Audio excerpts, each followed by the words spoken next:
Hey everybody, I'm Rick. Welcome to Talking Habs, where you get your daily fix of Blue Blanc Rouge. Montreal wins game number 30. Not their 30th win, but game number 30 of the season. New York Islanders in town to take them on. And we almost gave it away, almost gave it back anyways to them after being up 4-0.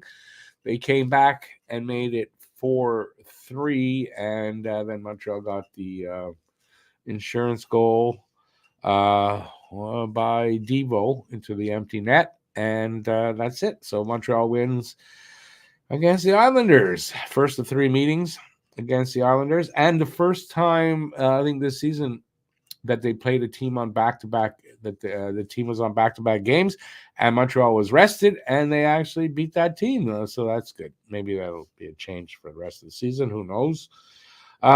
Slump Busters, Anderson, 2 goals. Armia had a goal, and Caulfield had the game winner. So that was pretty good. And even Devo, I think, hadn't scored in a while. So like pretty much everybody needed those goals. So what I got here for you, I got the post-game stats. We can talk about the game here, and we'll go from there. So if you're here, I know there's only 4, but if you're here, say hi, and we'll go from there. Guru, welcome back. Thought they were letting that game go. Good they held on for the win. Definitely that the Islanders were winning that game tonight. Definitely thought the Islanders were winning that game tonight. Yeah, I mean, I don't know. I thought they would come all the way back as well. They didn't. Hey, Bob's your uncle. Last I checked, it was 4-1 Habs. Yeah, they almost gave it away. Yeah, who's it? Because we almost blew it there. I don't think it was. It was a pretty quick game. When I can up the time on the stream, for the post game. When I can do that, it's a pretty fast game, and I put it ahead 10 minutes. So, so that's pretty good. Better than having to put it backward. So yeah, no, it was an okay game. It was a good first half for Montreal, first 2 periods for Montreal. But yeah, they gave it. It's like they tried to give it back in the third, defensive breakdowns. It's typical of them in the third period these days, right? They go into the third, you can't feel confident till the game's over. So yeah, if you're here, say hi, say something, ask a question, give an opinion on the game, anything you'd like. And in like 2 minutes, I'll go over the game stats, see if any more people come in. But yeah, I mean, listen, it was a fun game overall, kept you on the edge of your seat. They almost blew it, but they didn't. So yeah, overall had everything, right? And in the end, Montreal got the win, much needed win. I think, as always, although if you're still Team Tank, maybe not, but so it was good.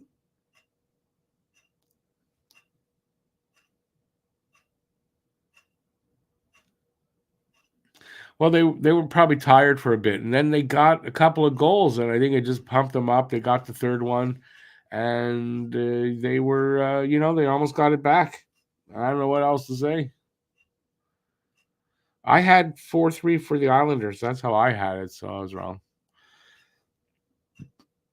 Gislan, no, Heineman was not playing. He's wearing, I believe Heineman wears number 51. So unless you saw 51 out there, he was not playing.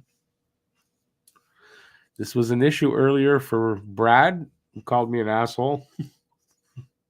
Oh, well. Well, I was right. I don't know what he was watching that he said, because he said Heineman had a good first period. How? He wasn't in the game.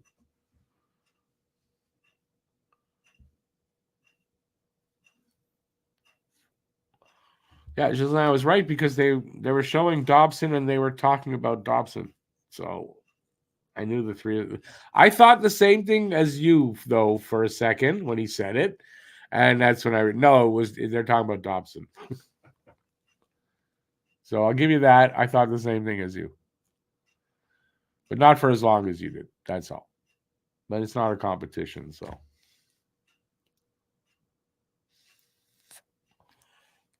All right, let's look at the stats.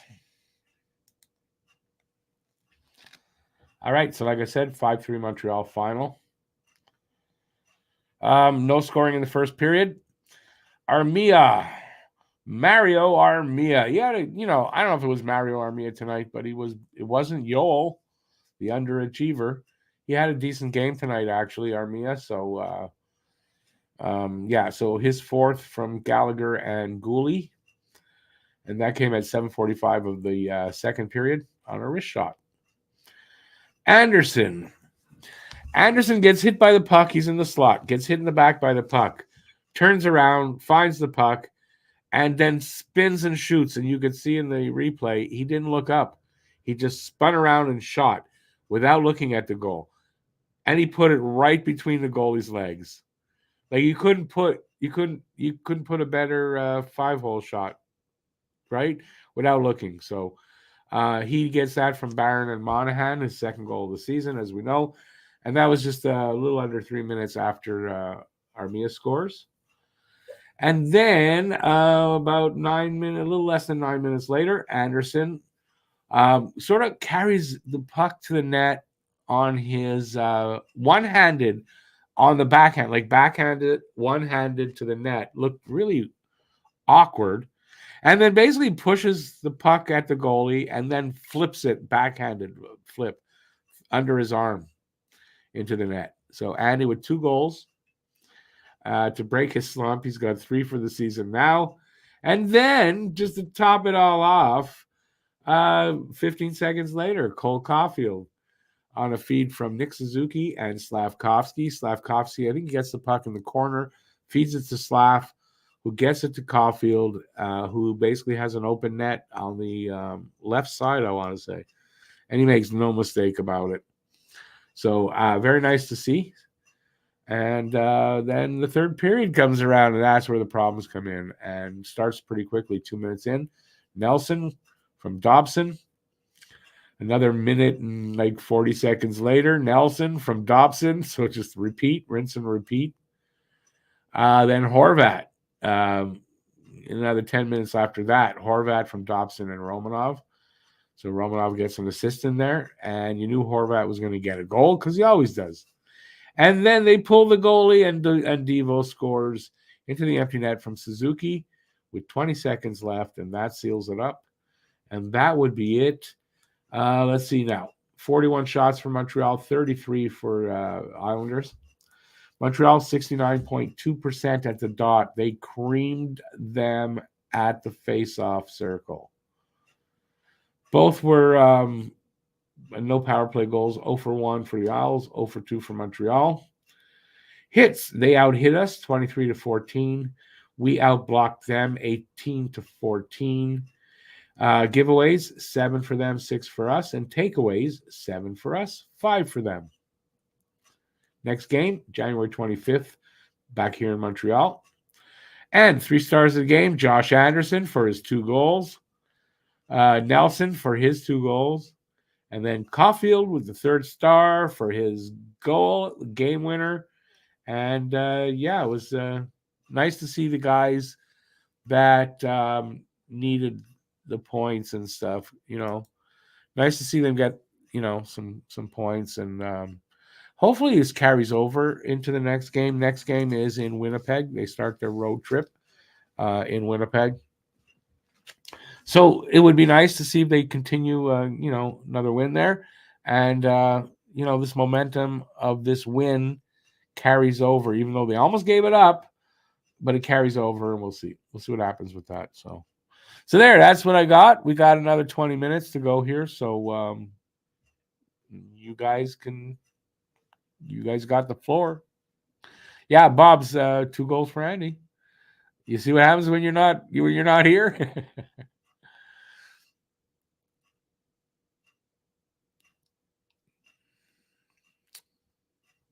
Trade him while he's on. No, they're not trading him. Actually, St. Louis has a lot of confidence in him from the way he was playing. And it's like I had said, St. Louis recently said that.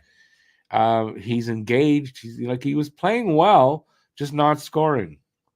He's playing like shit. He's not playing like shit. A player is playing like shit doesn't play the way Andy was playing. Hey, Will. Glad that I was wrong tonight, Rick. Love it when I bet against the Habs and get it wrong. I had that. I do that often. I haven't been right this season yet, but I had 4-3 Isles. But I love it when it's like I jinx the other team and it works out well.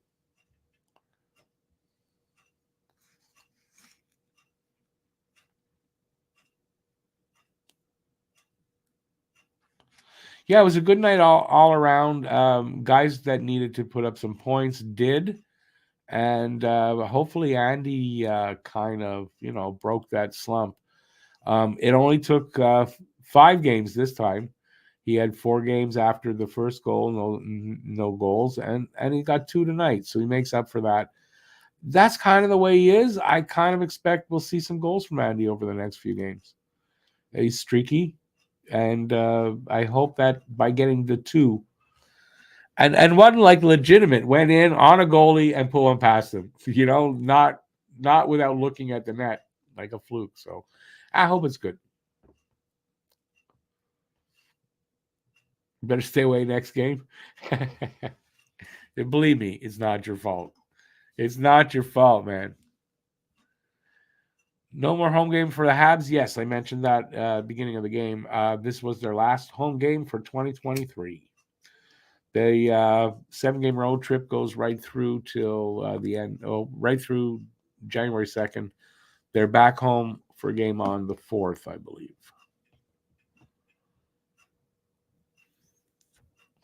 And also, I mean, we're 30 games in. That's a good portion of the season already gone. 30 games, 52 left. By the time the new year rolls around, I'm not sure how many games. We got 3 more before Christmas. So that's 33. It's 34. I think they are at 34, 35 games at that point. So 47, 48 games after that. It's like that's a good part of the season already gone. It seemed it went pretty quick. At all. At my age, everything goes quick.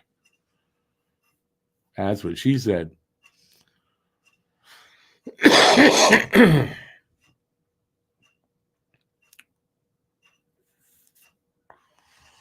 No, I don't think that would have been negative. Well, I said it, so I don't think it was negative, Bobs. No worries.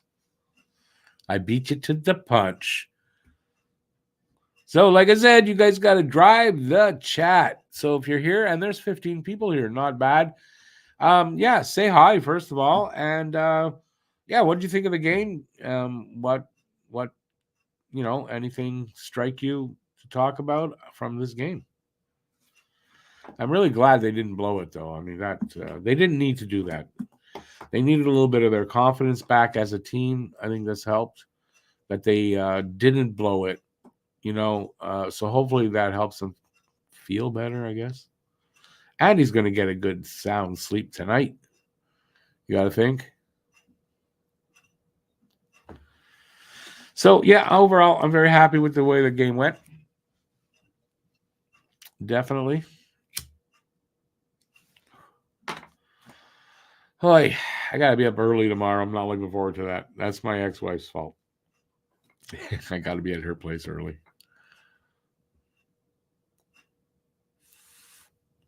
I'm talking early. Sunday morning, I got to be there like at 8:30. So that's early for me on a Sunday to be out somewhere. I'm up. That's not a problem. Pittsburgh did get smoked by the Leafs. But you know what? I don't really want to talk about that. If it was the other way around, I'd be very happy to talk about it. I don't really want to talk about Leafs success. They can go fuck themselves. As I always say about the Leafs. They got smoked by the Leafs. I'm smoking them.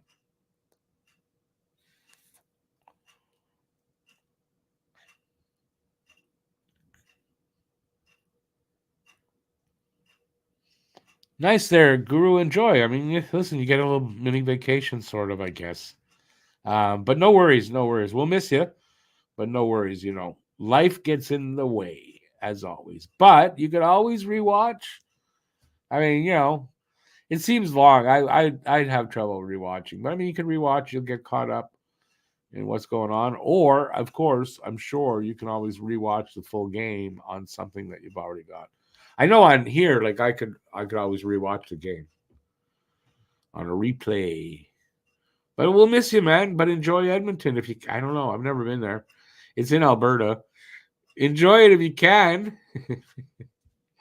I hope you don't have to go to the hospital for anything. Not there. I mean, it's bad enough everywhere, but man, Alberta and Ontario, it's really bad, and I fear it might get that way here. I hope not. You'll get. I mean, it's already bad, but yeah, Canada. Don't get sick in Canada. That's for sure. Not anymore. Or I should say, not right now. All right, so we got still got 14 minutes to go. Got to get through that. We can talk about anything. Doesn't have to be about the game. I don't mind talk about anything you want within reason. But you know that here. So yeah, you guys are at the floor. Alex, the third period is becoming a concern. Yes. You know, it was the second period, I think last year and the year before. Now it's the third period. So, but that's a young team struggling to close out games. It's not unheard of. It's something they got to work on if they want to be a playoff team and be a contender. They got to learn how to close out games. But I'm not that concerned because of the age. You know, it's a young team. They're going to get it. It's part of the rebuild. It's part of the development.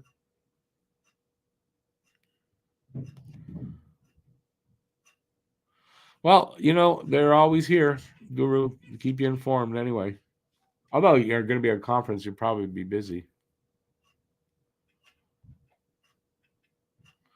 How did Monty look tonight? As always, Monty. I can't say I blame him for the almost loss.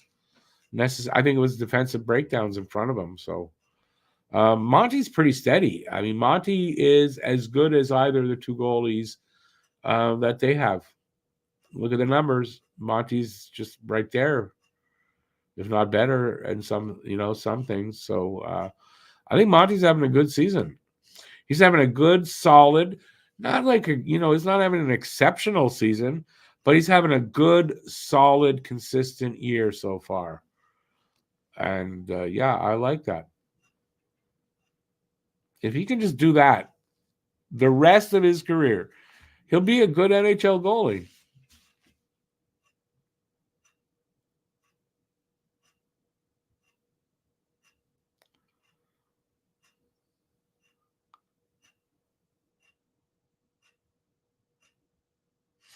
Oh, I just saw what Bob had said. Yeah, that's too bad. I guess you'd be able to take in a game. That is too bad.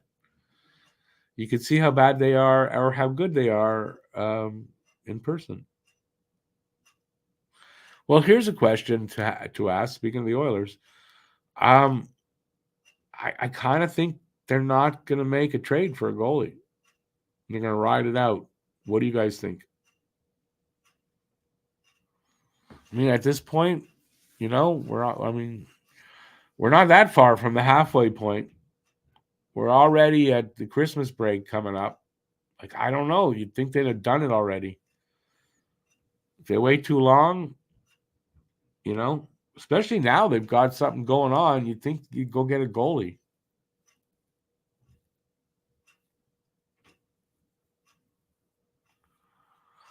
Oilers tickets probably aren't as expensive as Habs or Leafs tickets. I don't know. I don't know what they go for out there.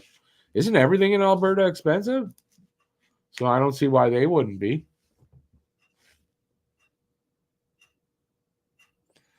Will agrees with me. Oil gonna stay put. I said this like it's not the first time.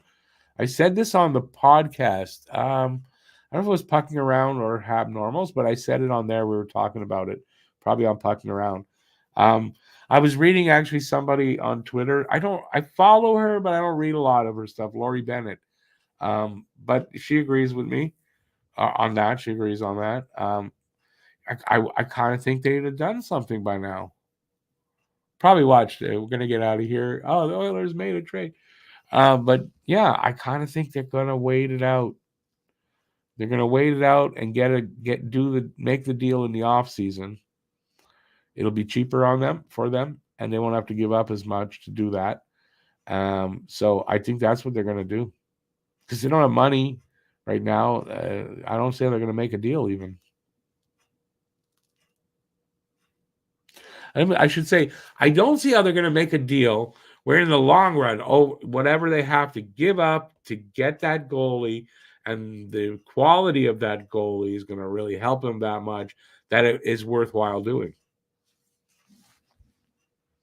Because I mean, if they make that deal and they come out in the end worse than they were when they made the deal, that's not going to be good.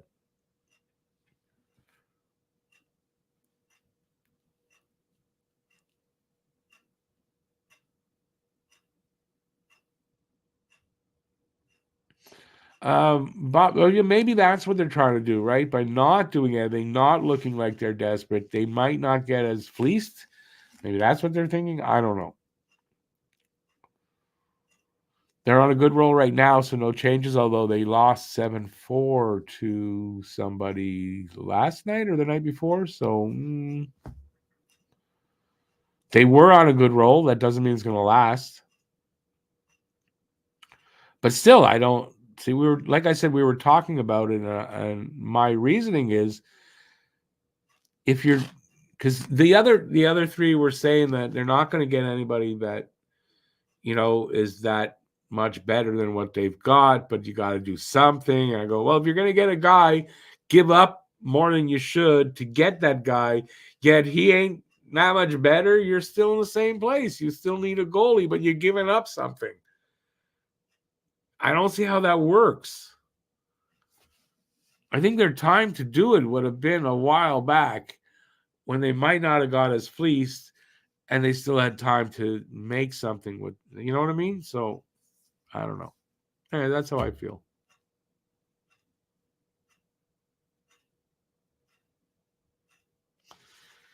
They had like 50 shots on goal that game. The other team. Oh, that's true. They did get a lot of shots on goal. So yeah. But I mean, okay, that's on the defense. You're giving up 50 shots. Your defense is not very good. So you put all that in place, right? So they need a goalie, but their D isn't that good still. Then you need a D. Like it's too much. I think that's where I was reading about David Savard possibly getting a first round pick for him because of that. Like Edmonton could use David Savard. Like that, like if you're trading for Allen, you want Allen and Savard, and that would make sense. So if they can improve their defense, get a goalie that's good enough to say, okay, that's worth it, that would make sense. Otherwise, it doesn't make sense. At this point, you blew another season for McDavid and Draisaitl. What are you going to do? Regroup in the offseason and make the right moves this time.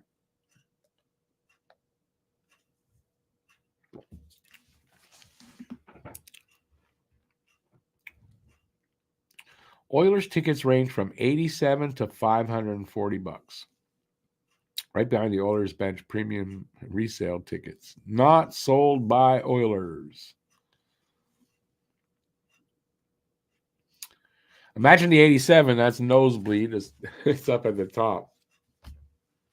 Where, depending on the stadium, I don't know. I don't know their arena. It's not that bad. It's like watching really small people play hockey down there. But yeah. I mean, for me, if you're not sitting in the lower bowl, you're not. It depends then where the seats are.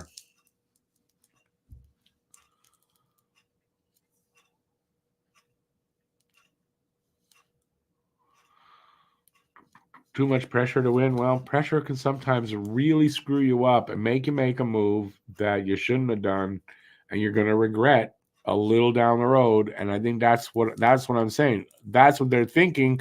They don't want to do that, or they're having trouble to make a deal because they have no money. then it's got to be a creative kind of deal. And really, I'm sure they're trying to get Jack Campbell put into any deal they might make. You got to think, right?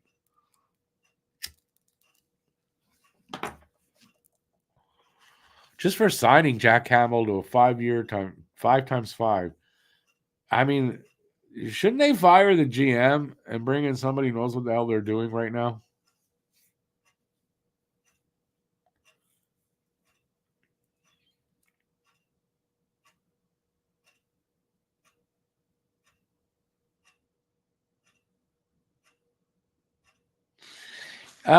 Yeah, Guru, I agree. But I think they can get a first-round pick for Savard. Tampa, when Tampa traded for him, now, okay, this was a few years ago, but still, not that long ago. We're talking three seasons ago. They gave up a first-round pick, a third-round pick, and a fourth-round pick. I don't think all in the same year, but still, they gave up 3 draft picks for him. And he's not worth that right now, but on a contending team that needs a guy that can block shots the way he does, I think, I think you get a first rounder for him. I think you hold out for that at the trade deadline, and if you get somebody that wants him for a first round pick, you move him.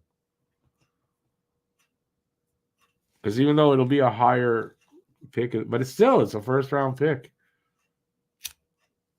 You can laugh at that. But he did get what I said the last time he got traded.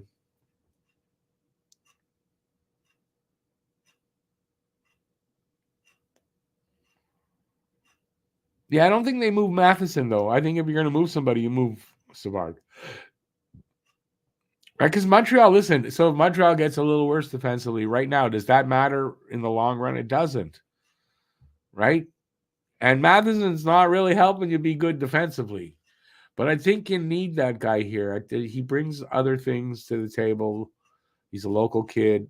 Not that Savard isn't, but yeah, I don't know. That's how I see it.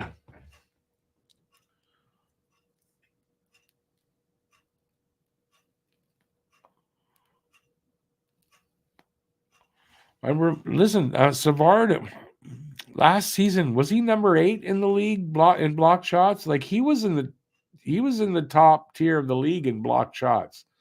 That was last season. You saw how he blocked shots this season, already cost him a hand injury. Yeah, I think for a contending team, you go in the playoffs, you get a guy that blocks shots like that, that's valuable. So, if you think you can win a cup and you're just missing some defense, I think you can get a first-round pick for him.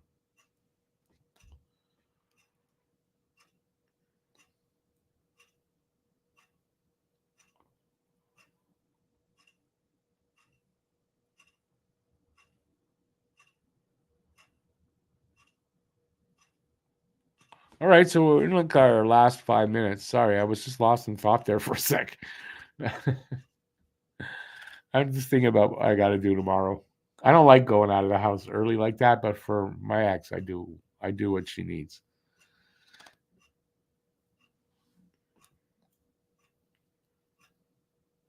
Guess I'm spoiled, eh? I don't have to go out. It's nice working from home because you don't have to get up and go to work and take a bus or do this or fight traffic. I'm spoiled. 5 years now. A little longer, but 5 years now doing this.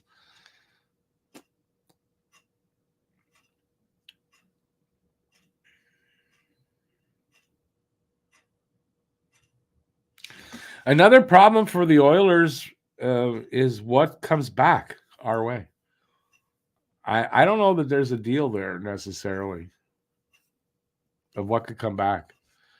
Although now that they've signed Monty, now that we're pretty sure Monty's pretty solid and consistent and Primo's looking good, I think it's less of a risk trading Allen away. Even if you're going to get a little less or it's not the right exact team, but maybe you move Savard, maybe you move things you want to move. I don't know. They got to make room on the defense this season because Hughes has said they fully expect that Hudson will sign with Montreal this season and will be with the team before the end of the season, before the end of our season. He'll sign at the end of his and be here for some part of the season. So that means they got to move a defenseman. They got to make room for him at the trade deadline because it won't be that much longer after where he'll be here, Hudson. So.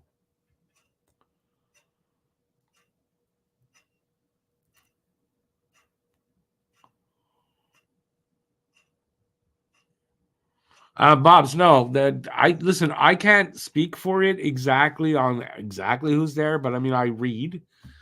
Somebody accused me and said you should read stuff before you say things on Twitter. Yeah, I read stuff, and it doesn't sound like there's much that they can offer us that would really make a deal. So I don't know.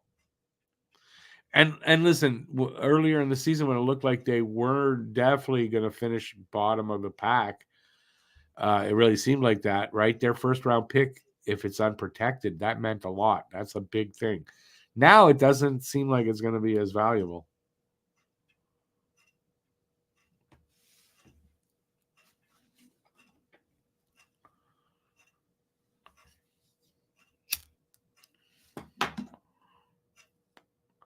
Stay for another few more minutes.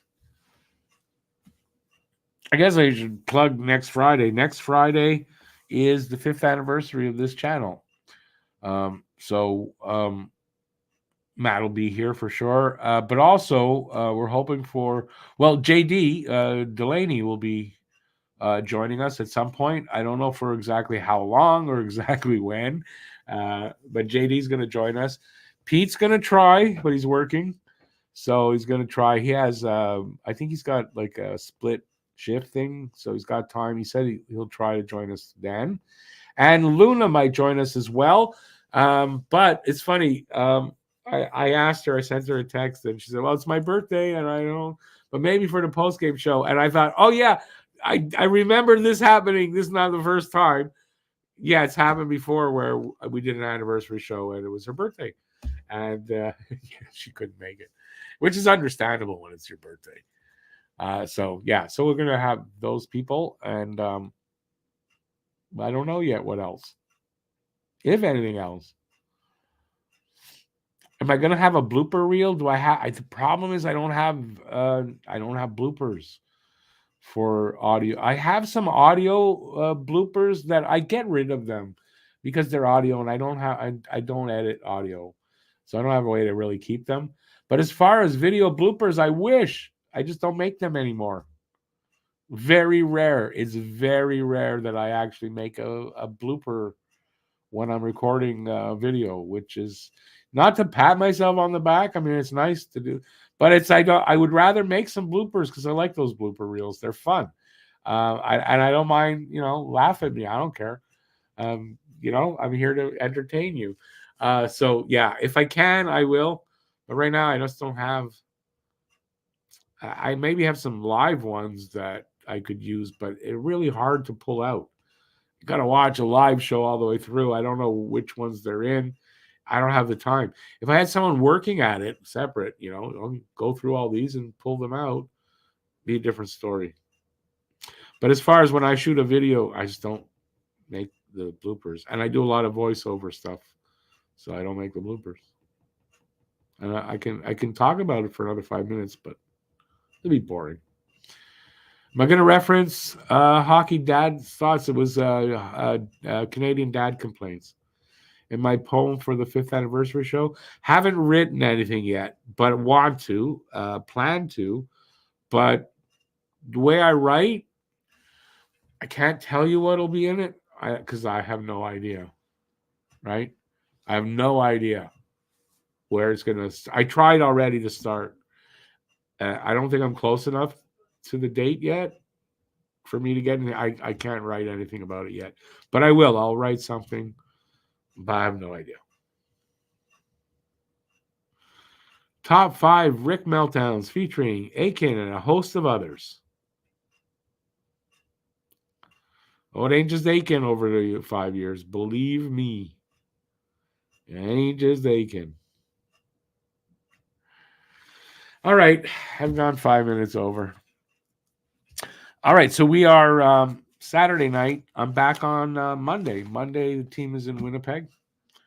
First game of the 7-game road trip. So we're back. I imagine Matt should be here, but I don't know for sure, but he should be. Oh, no. Matt won't be here.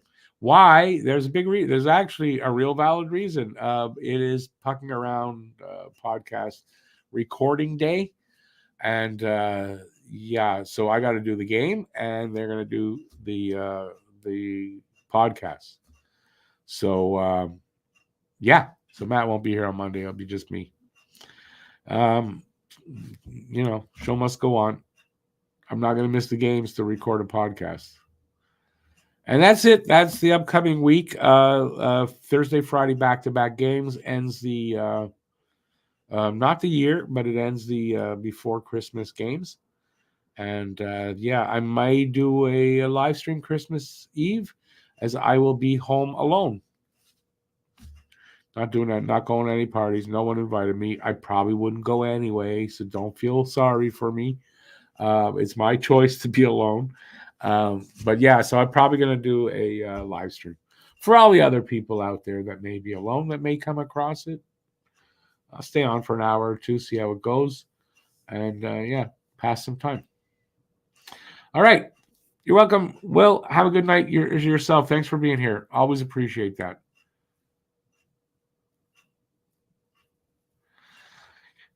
Keep your stick on the ice, everybody, as well. I'm going to take off, so stick on the ice. Go Habs, go. Stay safe out there. Peace out, everybody. Thanks for being here. As always, I really appreciate that. Because without you guys being here, I'm just sitting there twiddling my thumbs or talking to myself.